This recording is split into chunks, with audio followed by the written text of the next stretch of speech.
Patient আমার মা রোকেয়া বেগম। সে অনেক অসুস্থ ছিল, অনেক সিরিয়াস অবস্থা ছিল।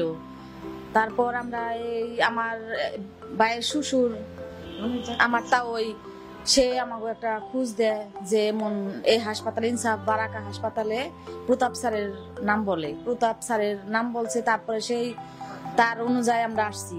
আসার পরে সে অনেক সুন্দর ট্রিটমেন্ট দিছে, অপারেশন করছে এবং এই পাথরটা বের করছে, অনেক বড় পাথর, বিশাল বড়। এই পাথরটা বের করার পর এখন মা মোটামুটি অনেক সুস্থ।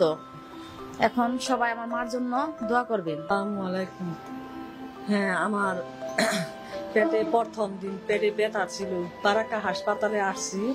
আমার ছেলের শ্বশুরে নিয়ে আসছে এবং পুত্রবধূ নিয়ে আসার পরে প্রতাপ স্যার আমাদের চিকিৎসা করছে, খুব ভালো আছে প্রতাপ স্যার।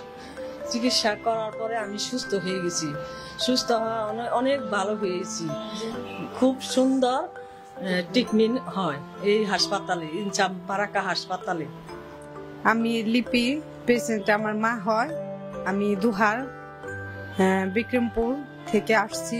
অনেক সিরিয়াস অবস্থা ছিল, মানে বাঁচার কথা ছিল না। স্যারের ধারায় আমার মা অনেকটা এখন সুস্থ। কালকে অপারেশন সাকসেস হয়েছে, সুন্দর হয়েছে। আমরা অনেক খুশি, অনেক হ্যাপি স্যারের ধারায়, স্যারের মাধ্যমে। স্যারে সবাই এই হাসপাতালে আসবেন, ইনসাফ বারাকা হাসপাতাল বা প্রতাপ স্যারের ধারায় আপনারা এখানে দেখাবেন, অনেকটা ভালো ট্রিটমেন্ট করেন।